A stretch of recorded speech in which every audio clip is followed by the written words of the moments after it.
আসসালামু আলাইকুম। পরিমিতির আজকের পর্বে 16.4-এর 13 থেকে 17 পর্যন্ত এই 5টা অঙ্ক নিয়ে আমরা বিস্তারিত আলোচনা করি। দেখো এইখানে 13 নম্বর কি বলছে, একটি ঘনক আকৃতির বস্তুর পৃষ্ঠতলের ক্ষেত্রফল। আচ্ছা, ঘনকের দৈর্ঘ্য প্রস্থ উচ্চতা সমান থাকে, সেটা কি এ, তাহলে একটা পৃষ্ঠের ক্ষেত্রফল হচ্ছে এ স্কোয়ার। 6টা তল থাকে, 6টা পৃষ্ঠের ক্ষেত্রফল হচ্ছে 6a স্কোয়ার। আমরা এর আগের পর্বগুলোতে শিখে আসছি, মানে এটা হচ্ছে সমগ্র তলের ক্ষেত্রফল বা সমগ্র পৃষ্ঠের ক্ষেত্রফল অথবা পৃষ্ঠতলের ক্ষেত্রফল। কত দেওয়া আছে? 2400। তাহলে ঘনকটার এক ধারের দৈর্ঘ্য যদি এ হয়, তাহলে পৃষ্ঠতলের ক্ষেত্রফল 6a স্কোয়ার সমান 2400 দেওয়া আছে। তো এ স্কোয়ার সমান 6 দ্বারা ভাগ করলে 400, তারপর এ সমান আসবে 20। তাহলে এক ধারের দৈর্ঘ্য কত? 20। এর কর্ণের দৈর্ঘ্য কত হবে? কর্ণের সূত্র হচ্ছে, একটা ঘনকের এক ধারের দৈর্ঘ্য যদি এ হয়, কর্ণের সূত্র হচ্ছে √3a, তারপরে 20√3। এটা হচ্ছে ঘনকটার কর্ণের দৈর্ঘ্য। ওকে, 14 নম্বরটা দেখো, 12 সেন্টিমিটার উচ্চতা বিশিষ্ট একটি বেলুনের ভূমির ব্যাসার্ধ 5 সেন্টিমিটার আর এর পৃষ্ঠতলের ক্ষেত্রফল ও আয়তন নির্ণয় করো। দেখো এখানেও 14 নম্বরটা একদম শুধু সূত্র দিয়ে করে ফেললে হয়ে যাবে। 12 সেন্টিমিটার উচ্চতা একটা বেলুনের, মানে এটা সিলিন্ডারের 14 নম্বর, তাই না? উচ্চতা দেওয়া আছে 12, ব্যাসার্ধ দেওয়া আছে 5, তাহলে এর পৃষ্ঠতলের ক্ষেত্রফল ও আয়তন নির্ণয় করো। দেখো সমগ্র পৃষ্ঠের ক্ষেত্রফলের সূত্র আমরা পড়ছি 2πr, 9 নম্বর পড়বে, ইন্টু r প্লাস এইচ। এখানে মান বসাই দাও, সমগ্র পৃষ্ঠের ক্ষেত্রফল বের হয়ে যাবে। আর আয়তনের সূত্র শিখছি πr²h। এটা এই চ্যাপ্টারের এইসব সূত্র বিষয়ে যদি বিস্তারিত ভালো মতো শিখতে চাও, তাহলে 9 নম্বর পর্বটা দেখতে পারো। 9 নম্বর পর্বে আমরা বিস্তারিতভাবে এই সূত্রগুলো নিয়ে বিস্তারিতভাবে আলোচনা করেছি। তো এইভাবে মান বসাই দাও, বের হয়ে যাবে। হ্যাঁ, এইচের মান আর এর মান দেওয়া আছে। আচ্ছা যাই হোক, 15 নম্বরটা দেখো। 15 নম্বর কি বলছে? 15 নম্বর বলছে, একটি বেলুন মানেই হচ্ছে এই যে সিলিন্ডার, একটি বেলুনের বক্রতলের ক্ষেত্রফল হচ্ছে 100 বর্গ সেন্টিমিটার। বক্রতলের ক্ষেত্রফল কত, কি পড়াইছিলাম মনে আছে? বক্রতলটা পড়াইছিলাম 2πrh। এই যে 9 নম্বর পড়বে। তো একটা বেলুনের বক্রতলের ক্ষেত্রফল হচ্ছে 2πrh। বক্রতলের ক্ষেত্রফল দিয়ে দিতেছে 100 বর্গ সেন্টিমিটার, সেন্টিমিটারে। এই যে 100 বর্গ সেন্টিমিটার, এটা 1 নং দিতে পারে। এটা হচ্ছে 15 নম্বর। এরপরে বলছে আয়তন 150 ঘন সেন্টিমিটার, এটাও সেন্টিমিটার আয়তন। তাহলে বেলুনের আয়তন নির্ণয়ের সূত্র পড়ছি πr² সমান আসবে 150। এটা 2 নং সমীকরণ। দেখো এখানে মোট চলক কয়টা? মোট চলক কিন্তু 2টা, একটা হচ্ছে আর এর মান, একটা হচ্ছে এইচ এর মান। তো এখানে বলছে বেলুনের উচ্চতা এবং ভূমির ব্যাসার্ধ নির্ণয় করো, মানে এইচ এর মান আর আর এর মান। একটা টেকনিক খাটাও, সেটা হচ্ছে এখানে সিঙ্গেল এইচ আছে, এটার মধ্যে সিঙ্গেল এইচ আছে, সবগুলো গুণাকারে। আমরা যদি এই সমীকরণকে এই সমীকরণ দ্বারা ভাগ করি, অথবা এটাকে এটা দ্বারা ভাগ করে এটা করলেই হবে, তাহলে কিন্তু এইচ এইচ কাটাকাটি যায়। তাহলে 2/1 করি। দেখো এই দুইটা সমীকরণ যদি আমরা করি, তাহলে 2 নম্বরের লেফট সাইড πr² এইচ দ্বারা ভাগ করব, 1 নংয়ের লেফট সাইড দ্বারা 2πrh। আবার 2 নম্বরের রাইট সাইডকে ভাগ করতে হবে সিমিলারভাবে।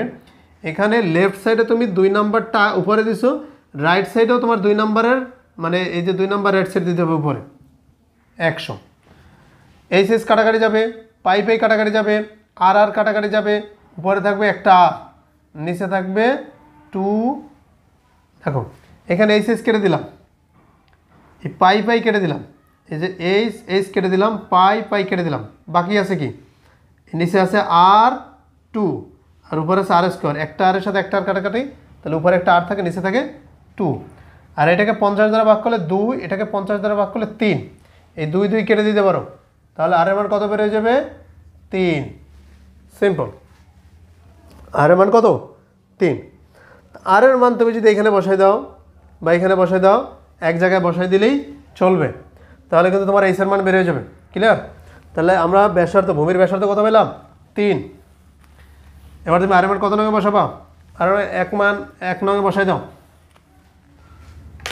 তাহলে 1 নঙে যদি আমরা আর এর মান বসাই দিই, তাহলে এখানে এই যে আর এর মান 3, 3 × 6, তাহলে 6 পাই এইচ। তো এইচ সমান আসবে 100/6 পাই।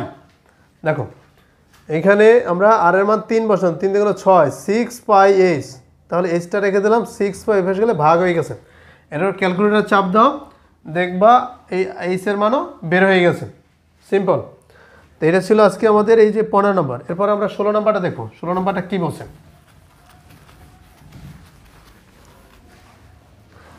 দেখো 16 নম্বর আছে, একটি সমবৃত্তভূমিক সিলিন্ডারের বক্র পৃষ্ঠের ক্ষেত্রফল দেখো 4400 বর্গ সেন্টিমিটার, উচ্চতা 30 সেন্টিমিটার। সমবৃত্তভূমি এই যে সিলিন্ডার, এই যে বেলুনেরই কথাই বলছে, ওইটাই 16 নম্বর। একটি সমবৃত্তভূমি সিলিন্ডারের পৃষ্ঠতলের ক্ষেত্রফল 4400।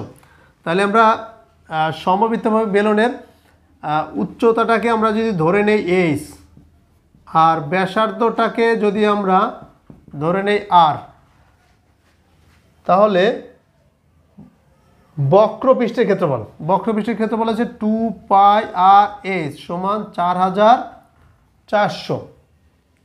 এর উচ্চতা 30 সেন্টিমিটার। তো উচ্চতা 30 দেওয়া আছে, এই যে উচ্চতা 30 দেওয়া আছে। সমগ্র তলের ক্ষেত্রফল নির্ণয় করতে বলছে। দেখো তা উচ্চতা আমরা যেহেতু 30 দেওয়া আছে, এখানে 30 বসাই দাও। তা 30 দ্বিগুণে 60, 60 পাই আর, তাহলে আর সমান আসবে 4400 ভাগ এই যে 60 পাই। 60 পাই কোথা থেকে আসলো? এই যে এইচের মান যে 30 বসাই দিই, 30 আর 2 গুণ করলে 60, 60 পাই আর রেখে দিলাম, 60 পাই পেয়ে গেলে ভাগ হয়ে যাবে। তাহলে আর এর মান বের হয়ে যাবে না? এই যে আর এর মান বের করে নাও, ক্যালকুলেটর চাপ দাও, আর এর মান বের হয়ে যাবে। এইচের মান দেওয়া আছে।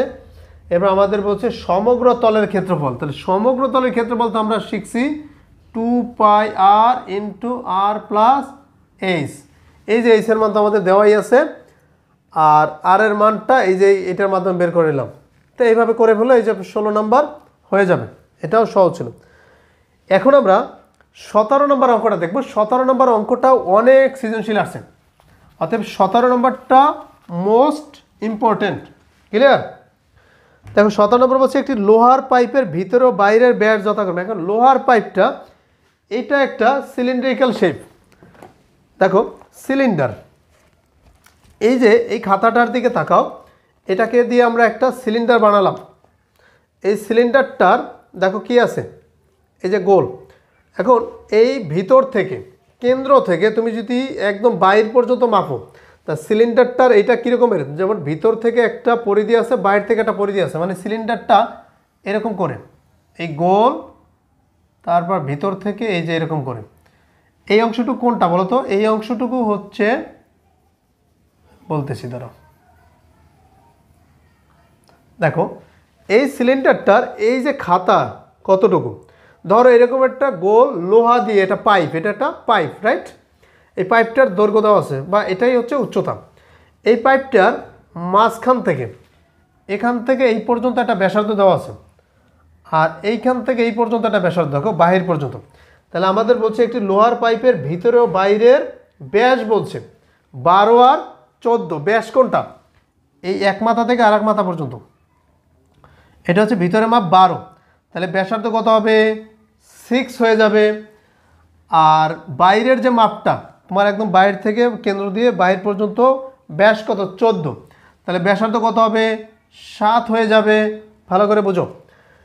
এখন এই যে একটা লোহার পাইপ, এইটাকে তুমি যদি বাইরের চিন্তা করো, বাইরের হিসাব করো, একদম এই যে বাইরের হিসাব করো, তাহলে এইটার টোটাল আয়তন কত হবে? তাহলে আয়তনের সূত্র আমরা পড়ছি সিলিন্ডারের পাই আর স্কোয়ার এইচ, রাইট? তাহলে তুমি বাইরের মাপটা যদি 7 নাও, পাই ইন্টু 7 স্কোয়ার ইন্টু এইচের মান কত আছে এখানে? এইচের মান তো আছে 5 মিটার, কিন্তু অন্যগুলো সেন্টিমিটার, তো তাহলে 5 মিটার মানে 500 সেন্টিমিটার। এখানে তোমার 500 বসাই দিতে হবে। কেন 500 বসাই দিতে হবে? এই যে 7, এটা কিন্তু সেন্টিমিটার। দেখো তাহলে কি বের হয়ে যাবে? আয়তন। কোন আয়তন বের হয়ে যাবে? এই যে সিলিন্ডারটা ফাঁপাটুকু প্লাস এই যে লোহারটুকু সম্পূর্ণ সহকারে, কারণ তুমি বাইরের মাপ নেছো, রাইট? এই যে বাইরের মাপ নেছো, তা এটু হচ্ছে লোহা। তাহলে লোহা সহকারে, আর ভিতরের এটা কিন্তু ফাঁপা, কিছুই নাই। তো ফাঁপা লোহা সহকারে এটা আয়তন, সেখান থেকে মাইনাস করে দেবা ভিতরের ফাঁপাটুকু। তাই ভিতরের ফাঁপাটুকুর জন্য তোমার ভিতরের ফাঁপাটুকুর দৈর্ঘ্য কত? 6। তাহলে তুমি এখানে লিখবা পাই ইন্টু 6² ইন্টু উচ্চতা কত, ওই যে 500। তাহলে তুমি পুরো আয়তন থেকে ফাঁপাটুকুর আয়তন মাইনাস করে দিলে লোহার আয়তন বের হয়ে যাবে। ক্লিয়ার? কত ইজিলি ভাবে দেখো। তাহলে আমরা কিন্তু লোহা, এইখানে যে লোহার যে পাইপটা, সেখানে লোহা কতটুকু আছে এটা বের হয়ে যাবে। এখন ক্যালকুলেটার চাপ দিয়ে তুমি বের করো। এখানে 7 স্কোয়ার দিলে 49, 7 7 49 ইন্টু 3.1416 ইন্টু 500। তো এটার মান বের হয়ে গেল 7696.9.2 মাইনাস, এটা মাইনাস করে দাও 6 6 36 ইন্টু 3.1416 ইন্টু 500। তো এটা মান বের হয়ে গেল 56548.8 মাইনাস এটা 7696.9.2।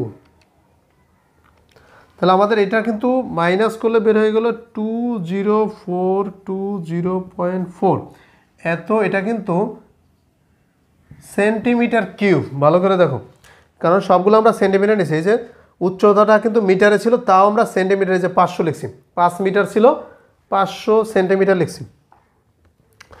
1 ঘন সেন্টিমিটার লোহার ওজন যদি 7.2 গ্রাম হয়, এখানে দেখো আমাদের লোহার ওজন কত, এত ঘন সেন্টিমিটার অথবা সেন্টিমিটার কিউব। তাহলে সেন্টিমিটার কিউব যে কথা আর এত ঘন সেন্টিমিটার একই কথা। 1 ঘন সেন্টিমিটারের লোহার ওজন হচ্ছে 7.2 গ্রাম। তাহলে এত সেন্টিমিটার কিউবের ওজন কত, এটাকে গুণ করে দাও 7.2 দ্বারা। তাহলে টোটাল ওজন বের হয়ে যাবে গ্রামে 147026.88 এত গ্রাম। ভালো করে দেখো, তাহলে আমাদের কিন্তু লোহার ওজনটা বের হয়ে গেল এত গ্রাম। কারণ 1 ঘন সেন্টিমিটারের ওজন যদি এত গ্রাম হয়, তা আমাদের লোহার ওজন কতটুকু, এতটুকু বের করছি না? তো এটাকে এটা দ্বারা গুণ দিয়ে দাও, এই যে বের হয়ে গেলো। এই গ্রাম থেকে তুমি আবার কেজিতে নিতে পারো, 1000 দ্বারা ভাগ করে ডিভাইড করে দিলাম 1000। হ্যাঁ, 1000 দ্বারা যখন ডিভাইড করে দেবা, তখন কিন্তু 0.3 করে পিছন চলে আসবে। 1 2 3, এটা ক্যালকুলেটর চাপাও লাগে না। তো 147.026। এখন কয় ঘর রাখবা তোমার বিষয়, 3 ঘর রাখতে পারো।